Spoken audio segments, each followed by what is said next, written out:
we've grown a lot since the beginning of the year. I think we trust each other a little more, and we know it's desperation time. We need every win we can get. So, you know what I'm saying, we gotta play the best to our ability, and we gotta trust everybody. Is the chemistry, communication, everything just getting better? Yeah, over the last couple games, it got better. Even against Saginaw Valley, we ended up losing, but it was better than before. In this game, I think it was a lot better. We still had like a lot of broken plays and stuff like that, but it wasn't really because of, you know what I'm saying, communication. It was just because of, like, maybe I would say lack of awareness of personnel maybe, but the communication was good so far. Pretty convincing win. I know you guys played really well all the way around. What do you think were the keys today? We played better defense than we did the first game. You know, Lehman had 28 on this first game. I think he had 7 this game, and we even the shots they made, we had hands in their face, we contested them. You know what I'm saying? We gave up a couple of open looks in the first half, but not as many in the second half. Your thoughts on the defense? I mean, Lehman didn't do much. Tyler didn't do much. Initially, and when I say initially, because Reese started off on Lehman, there were several times that we switched guys onto him. But what we did a lot better job of, and I give Reese credit for it, majority of the time because he was on him, is he wasn't able to create space when we played him at Ferris State. Lehman did a good job of being able to create space. We were maybe back on our heels a little bit and gave him too much room. He did not get that tonight, and you know, we talked about keeping a body on him and keeping tight to him, and I thought Reese did an excellent job on that. So I think that was number one because he's their big player. The other thing that was a huge key was what Casey Boyle did against Stoliker.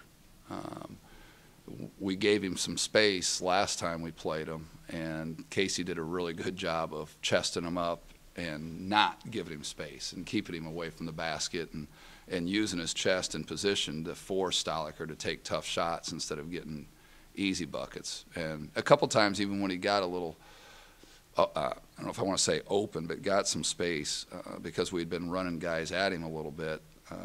He was looking over his shoulder. So I thought those were the two big keys. And we did have some breakdowns in the first half with letting some of their shooters get some looks. And, you know, they were 50% from 3 in the first half, and that hurt us. And King, that's what he does, 0 for them. And he had some pretty good looks that he made us pay on.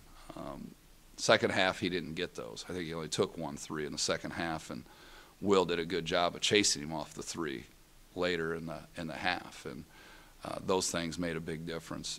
So I actually thought we were, with the exception of a few breakdowns in transition, I thought we did a better job of understanding personnel than what we have at other times. But it all started with our defense. You know, later in the second half, they missed some shots that they've been knocking down. But for the most part, it was almost desperation time for them, so there was a little different pressure on those shots.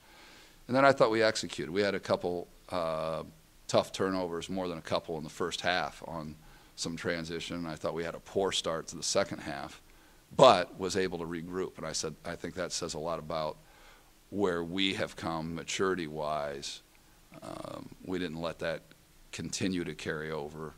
And then we had guys that, you know, Reese got guys the ball, and Nick Spitzley played limited minutes but knocked down a big 3. I think it was a 1-point game at that point. And Khalid hit a couple shots, got to the basket. All those were just big plays. Jones had a nice stretch here. He's making a lot of shots, going on around 20 point game. So Maurice is having kind of nice getting in the ball and letting him do his thing. You know, sharing the ball with him and what he's been able to do offensively. Yeah, well, we know what Dylan can do. We know he can shoot, so we need to we try to put him in situations to give him space. You know, even with hands in his face, he can still knock shots down. So it's just even in transition and stuff like that, we all look for Dylan. We know where he at. We know where he like to get the ball at, and he making shots. You know what I'm saying? I feel like the whole team don't got a problem with him taking, you know what I'm saying, shots that he take, because he make half of the shots that he take. And it's a big win. It's a team that's ahead of you a little bit in the standings, and every win, like you said before, as the season gets shorter, every win is magnified. Yeah, and we can't, you know, it's a learning experience for, you know, most of those teams coming back. And we talk about it early in the year on it doesn't matter who you beat, it's the number of wins that you have at the end of the year. And you're right, at this point, and like Mo mentioned, you get to this time of the year, and we dug ourselves a hole early in the year. This is one of those when you've got a team that's, you know, that was tied for second with only 3 losses in the league, to be able to get that win. It doesn't get a loss back, but it certainly keeps you from falling back or letting other people catch up that are maybe a game behind. And it gives us an opportunity to catch up to some people. And, you know, we have, I think, and I haven't seen what everybody else did, but we have a realistic chance of finishing in 5th, which is a big difference from 7th or 8th in the league. Right, right. So every win is vital, and we talked about before the game. The more games you win, the bigger the games become. And conversely, when you put yourself in the situation we have, those wins are huge too, and the losses can kill you. So it's nice to see the guys perform when our backs are virtually up against the wall, and we still control our destiny in a lot of ways.